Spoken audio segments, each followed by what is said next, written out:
Mga kabayan, inamin ng NBI sa pangunguna ni Melvin Matibag na may humigit kumulang 100 nagpakilalang dating miyembro ng militar na posibleng lumantad sa susunod na linggo upang sumama sa grupo ng 18 dating miyembro ng Philippine Marine Corps na naglabas ng mga aligasyon laban sa ilang personalidad sa politika. Samantala, nagbabala naman si Jesus Crispin Boyeng Remulla na maaaring gamitin ang naturang hakbang upang magdulot ng isang political tipping point na posibleng magbunsod ng kaguluhan o destabilisasyon.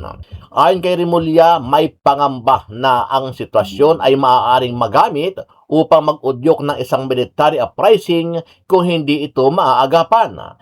Patuloy na minumonitor ng mga otoridad ang mga kaganapan kaugnay ng mga isyu. Matatandaan na ikinanta ng ilang ex-marine kung saan-saan sila nag-deliver ng mali-malitang pera.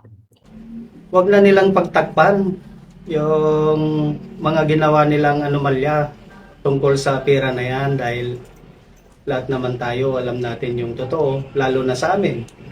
Saan napunta yung mga pera na halos mapuno ang bahay ni Kong Romualdez?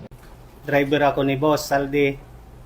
So ako yung laging isa na nagdi-deliver sa kanila. Siguro 3 beses sa isang linggo, dinadala namin yung mali-malitang pera doon sa bahay ni former Speaker Martin Romualdez. Nakapag-deliver din ako doon sa Aguado. Nakapag-deliver din ako doon sa bahay ni Stella Kimbo. Nakapag-deliver din po ako doon sa bahay ni former Senator Trillanes. Yun po yung participation ko bilang driver ni Kong Saldi ko.